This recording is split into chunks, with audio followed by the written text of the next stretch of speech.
Well, our daughter has done it again. Today, we're going to show you how to make a flourless chocolate cake.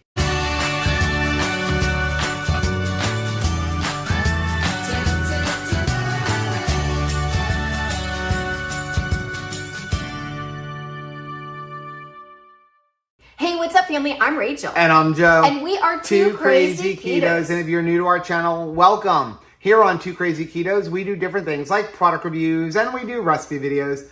We talk about various keto topics, and then every Monday, we go live on Keto on the Couch. We just kind of talk about what's going on in our lives for the week. You can find us in different social media platforms like Facebook, Instagram, and Twitter. And we have a website, which is twocrazyketos.com, and that's where you're going to find all of our different recipes. Now, we do upload at least 5 new videos every single week, so make sure you subscribe to our channel. And don't forget to hit the little bell icon, and that way, every single time we bring you a new delicious dessert, you'll be alerted to it. So today, we are going to make a flourless keto chocolate cake. And this recipe comes from our daughter, Michelle, who loves to support our goals and thought a flourless cake would be perfect on keto. And she actually has always enjoyed flourless cakes because she likes her chocolate, and this helps you get right to it. Well, one of the things that I love about flourless cakes, especially on keto, is the fact that, number one, a lot of people do have nut allergies. So when you have a recipe that's calling for a lot of almond flour, they can't indulge in it.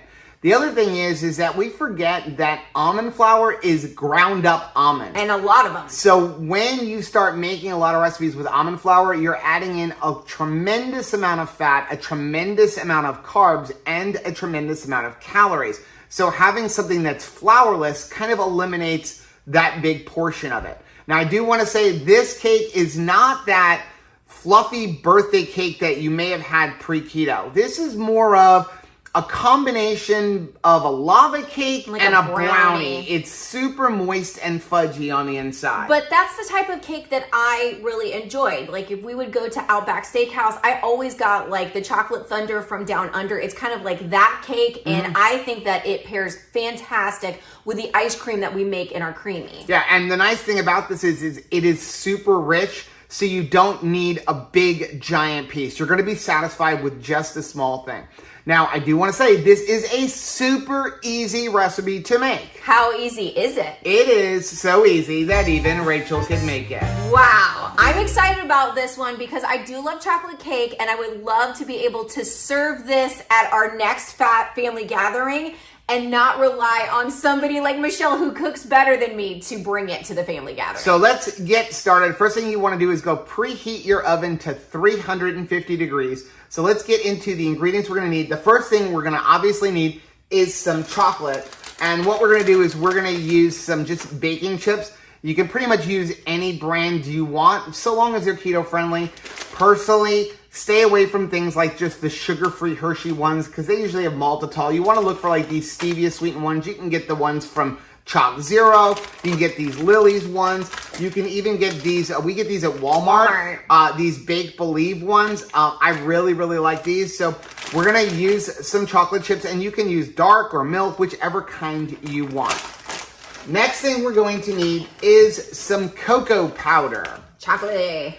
Then we're going to need some kind of a sweetener, and you can use any kind you want. You can use erythritol or Bocha Sweet. I really like allulose because allulose acts the most like sugar.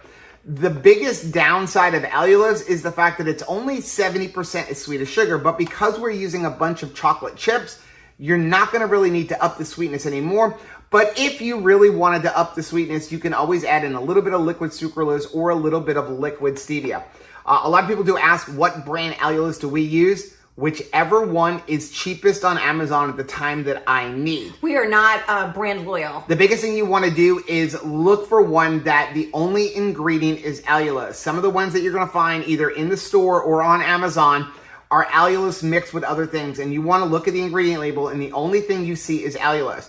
The two brands that we use the most are It's Just Allulose Sweetener, and also this company here, which I like, they go All You Lose brand of allulose. So I kind of like that. And these are generally the cheapest. The key to buying allulose, especially on Amazon, is don't buy a little bag. You pay a lot more money. For example, It's Just, if you buy the like 12 ounce bag, it's like $1.50 an ounce, but if you buy this 2-pound bag, it's like 61 cents an ounce. So buy the bigger bag. You will go through it and you will save a lot of money. Next thing we need is some vanilla extract. Yum. We need some red mineral salt or any kind of salt, but we're always going to tell you red mint because it's the best.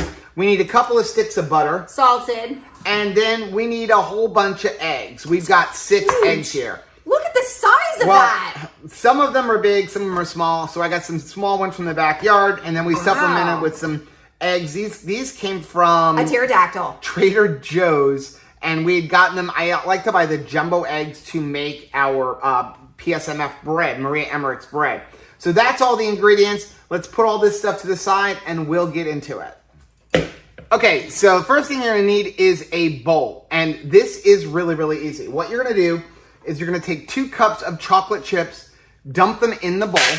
And I do wanna say the link for this recipe with all of the nutrition information is down below. Just keep this in mind. The nutrition information is gonna change based on what you use. So if you use Lily's chocolate chips, it may have different nutrition information than if you use, for example, Chalk Zero or Bake Believe. So what you want to do is go ahead into your tracking app and enter everything in as a recipe. If you're using Chronometer and are following this exact, using the same ones we have, if you have the gold membership, you can friend request 2crazyketos@gmail.com, and then all you have to do is type in Flourless Chocolate Cake -2KK, and everything will be imported right into your Chronometer. So next thing you're going to do is take 2 sticks of butter, and you're going to put them into the bowl with the chocolate chips. Now what you're going to do is you're going to take this over to your microwave, and you are going to melt the chocolate and the butter. And what you want to do is, I usually set it for 2 minutes, then stop every 30 seconds and give it a stir so that you don't overcook the chocolate. Now that we've got everything melted, what we're going to do is we're going to add in 3/4 of a cup of our sweetener. And again, we're using allulose. A 1/2 teaspoon of salt. And 1 tablespoon of vanilla. We're gonna take a mixer, and you could do this in a stand as well. I just only wanna use 1 bowl. And go ahead and blend everything up.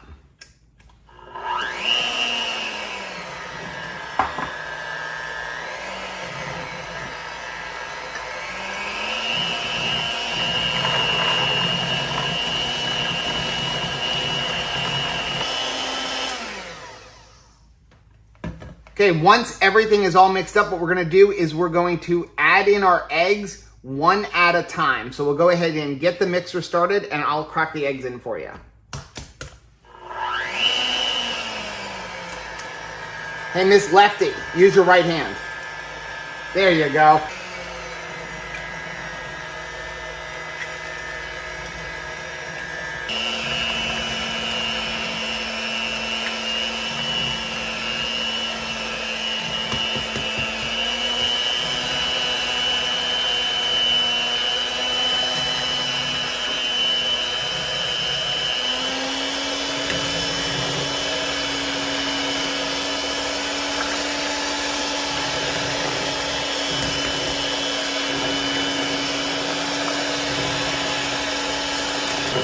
Okay, so once everything is fully incorporated and everything is nice and creamy, what we're gonna do is we're gonna add in our cocoa powder, and we're gonna add it in slowly while we're beating the mixture.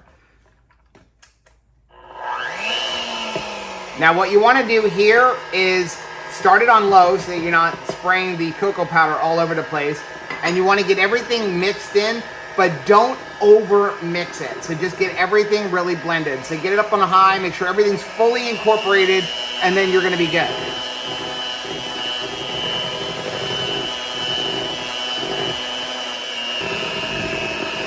Okay, so once everything is completely mixed, what we can do is get whatever chocolate's left on those, and then what you can do is take a spatula and just kind of scrape down the sides and give it one more good mix to make sure nothing was like sticking to the edges of the bowl and didn't get incorporated.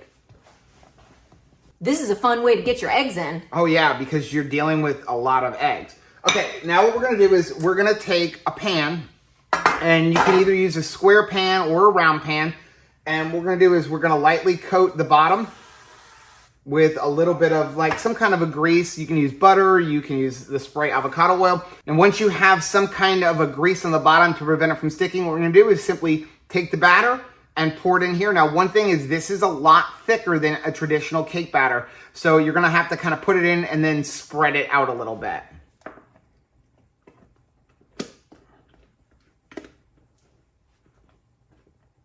Oof. It's almost like frosting. Yeah, it's very, very, very thick. Sorry if you can't see it. It's just no easy way to get it in without it not, you know, being in the way of the camera. Now this is where if you have little kids, they can clean out the bowl. Right. So long as you don't mind raw eggs, which I don't.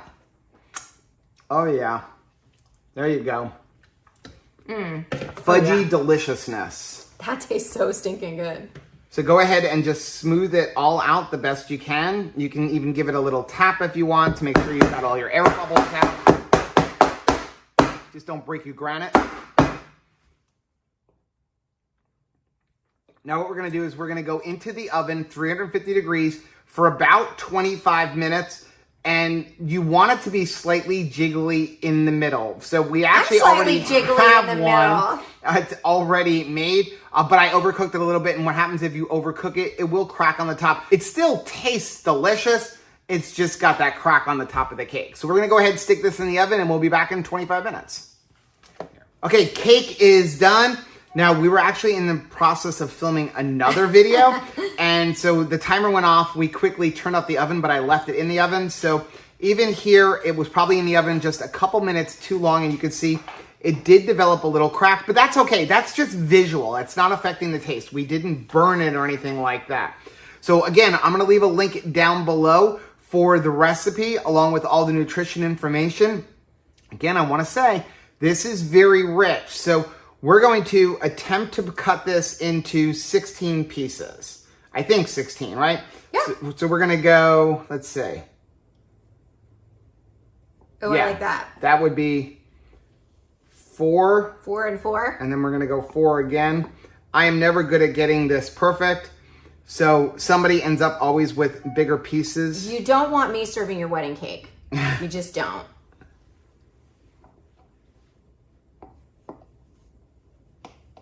Oh, it cuts so easy. Like butter. Oh, yeah, we got some that are really big and some that are really small. That's just us. I want this one right there. Okay, well, we need to go into the edge because it's too, who else has a problem trying to get the first piece of pie or cake out? Is it just me? Yep, it's just you. Okay. Okay, we're gonna go ahead and attempt to pull this piece out. Oh, look, I did it. And there we go, look at that. That is nice and poofy. Okay, so we'll push this off to the side. Oh, wow. You ready? Yep. Want to dink it? I definitely want to dink this. Oh, yeah. Nice and warm. Here we go. Oh, my gosh. Fluffy, soft pillows of chocolate. The inside, it's like pillowy. Yeah. But melts in your mouth. It absolutely melts in your mouth. It is so, so good. Stinking good. Let us know down in the comment section if you make this. Let us know what kind of changes would you make to it. Maybe add some nuts into it or something like that. Sure. You could even use like the vanilla chips instead of chocolate. Still use the cocoa powder, but just use the vanilla and that'll kind of change up the flavor profile. I was going to say you could use butterscotch chips too. Oh, that would be good. Okay, if you like seeing videos like this, take a look at some of the videos that we have linked right over there. Also, make sure you take a look at our most recent video, which I'm going to put right over there. But whether you head this way or you head this way, don't forget to head this way. Subscribe to our channel and click the little bell icon, and that way every single time we've got cake, you'll be alerted to it. Till next time. Bye.